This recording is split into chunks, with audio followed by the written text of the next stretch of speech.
I will say this, Pressure Machine is very much a sequel to Imploding the Mirage, but with some very major differences. We'll talk about that later if you stick around for the rest of the video. And Imploding the Mirage is definitely my favorite Killers record. The musical vibes carry over from that album from the very first note in West Hills. They carry their bones all the way through to the Getting. As I mentioned earlier, there are some glaring differences between these two records, so Imploding the Mirage was more upbeat, both in lyrical flights of fancy and the backing bands present. Pressure Machine is up close and personal.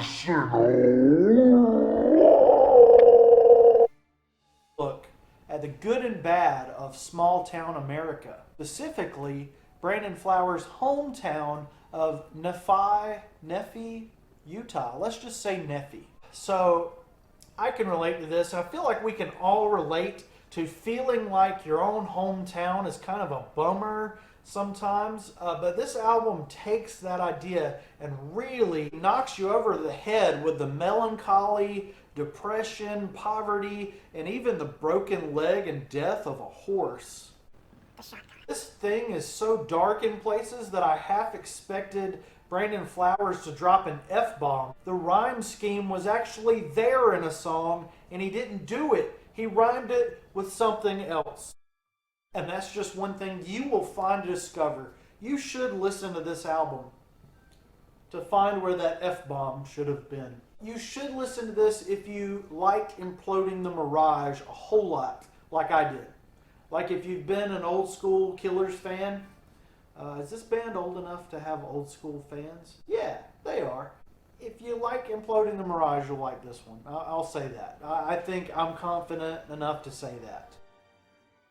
There are 11 tracks on this record, and all of them are given proper space to breathe. Songs are really long, that's what I'm saying. They're on the 4 or 5 minute mark for almost all of them.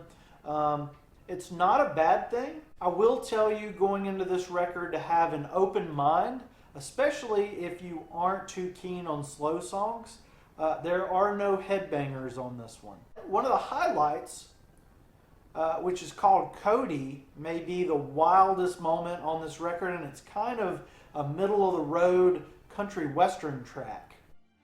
Again, this works really well in this lyrical framework, as the Killers have crafted a darn good concept record, and I'm kind of a concept record connoisseur, if I do say so myself.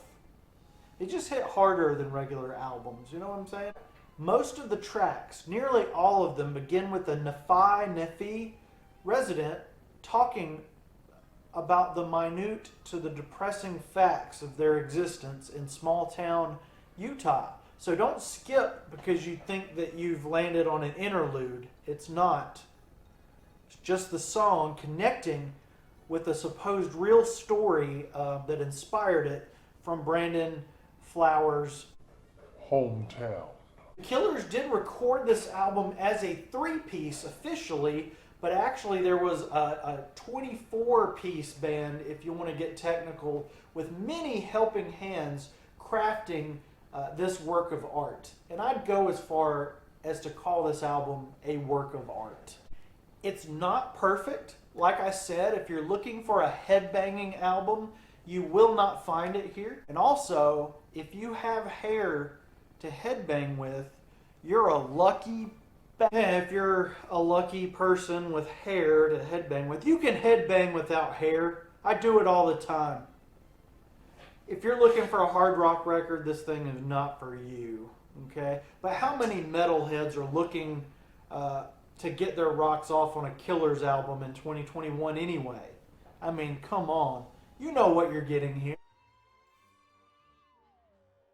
I've always been a huge fan of pop rock, and these guys simply deliver great pop rock time and time again. For the Killers' Pressure Machine 2021, I'm giving it a 3.9 runaway horses out of 5 runaway horses. That's right, folks. I'm giving pressure machine a 3.9 out of 5. Thank you guys. If you enjoyed, hit subscribe, the bell, comment, and share. Thank you so much. I'm signing out. Ah!